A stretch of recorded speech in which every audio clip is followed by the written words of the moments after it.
Welcome to the July edition. This month, I will tell you that the wildflowers are in full swing.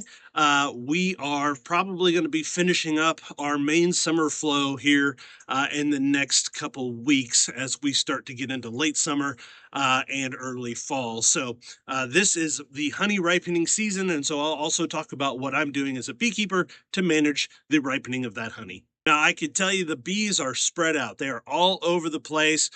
During certain times of year, I can definitely see the bees concentrated on our property for certain species, but not this month. They are spread all over. So the list that I'm going to give you is not all encompassing by any means, but here are some of the species that I am noticing the bees preferring for the month of July.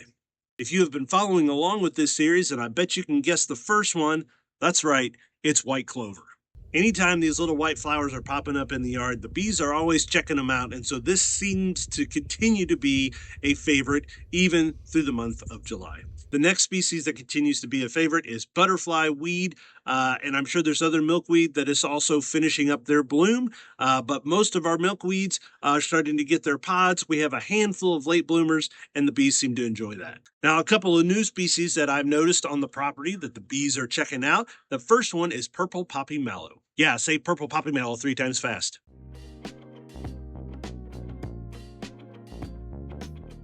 So purple poppy mallow is a ground-covered native plant that we have in our front beds, and we love it because it blooms all through the summer, but it peaks in July, and that's when the bees seem to enjoy it the most.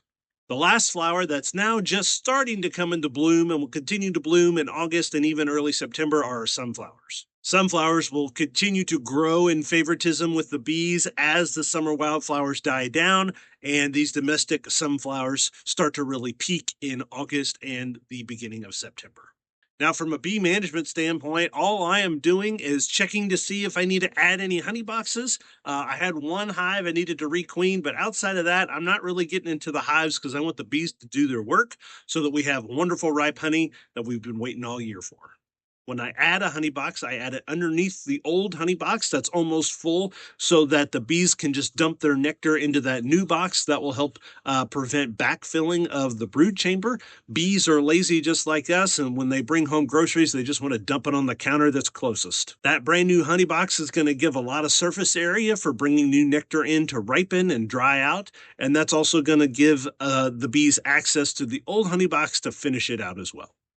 I'm really excited about next month's feature when we talk about how to harvest our honey, so stick around for the August edition of A Walk with the Bees. This is midnight, and while she hopes you're not staying up that late to watch this video, we want to thank you for watching and hope that we've earned your subscription.